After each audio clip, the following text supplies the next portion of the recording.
તમે જોઈ શકો છો કે ટ્રેક્ટર ચાલે છે, એની પાછળ પક્ષીઓ, બગલાઓ, સૂક્ષ્મજીવો ખાવા માટે.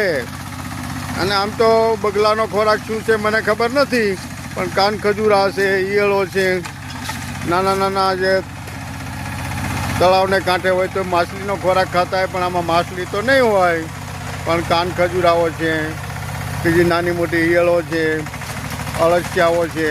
તો તમે જોઈ શકો છો કે કેટલા બધા પક્ષીઓ ટ્રેક્ટરની પાછળ દોડી રહ્યા છે. તો જ્યાં ટ્રેક્ટર ચાલતું હોય બાગાયતમાં અને ત્યાં આવી રીતના પક્ષીઓ હોય તો એ સાબિતી છે કે આ આપણી જમીન છે એ જીવંત ભૂમિ છે, જે ઓર્ગેનિક ફાર્મિંગ છે. અને ઓર્ગેનિક ફાર્મિંગનું આનાથી મોટું કોઈ પણ સબૂત હોઈ શકે નહીં. તો તમે જોઈ શકો છો કે સરસ રીતે બગલાઓ, પક્ષીઓ ટ્રેક્ટરની પાછળ પોતાનો ખોરાક શોધવા માટે જઈ રહ્યા છે.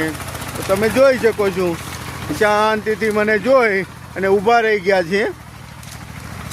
અને આગળ ટ્રેક્ટરની પાછળ બધા જતા રહે છે. એ મારા અવાજને સાંભળવાની કોશિશ કરી રહ્યા છે અને આગળથી પાછળથી એનો શૂટ લઉં છું. તમે જોઈ શકો છો કેટલા બધા બગલાઓ એ ટ્રેક્ટરની પાછળ. સરસ મજાનું વાતાવરણ છે, ટ્રેક્ટર ચાલી રહ્યું છે, પક્ષીઓનો કલરવ છે અને આમાંની સરસ મજાની વાડી છે. તો કુદરતની પાછળ રહેવાથી આનાથી વિશેષ આનંદ શું હોઈ શકે.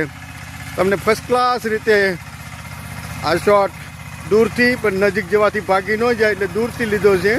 ધીમે ધીમે હું નજીક પણ જઈ રહ્યો છું. જુઓ તમે માહોલ જોઈ શકો છો, ટ્રેક્ટર ચાલે છે, પક્ષીઓ એની પાછળ કેટલા કલરવ કરી અને પોતાનો ખોરાક શોધવા માટે મથામણ કરી રહ્યા છે. તો આ બધી ઓર્ગેનિક ફાર્મિંગની સાબિતી છે. ઓર્ગેનિક ફાર્મિંગમાં આ બધા પક્ષીઓ એનું જીવન સાયકલ આપોઆપ જળવાતું હોય છે, આપોઆપ આવે છે. જે વાડીમાં મોર, બગલાઓ ન જોવા મળે તો સમજવું કે એ જે જગ્યા ઉપર તો એ ભૂમિ ધીમે ધીમે મૃતપાય થઈ રહી છે. જો આ મારો વિડીયો સારો લાગ્યો હોય તો શેર કરો, સબસ્ક્રાઈબ કરો, લાઈક કરો. અસ્તુ. જય હિન્દ, જય ભારત.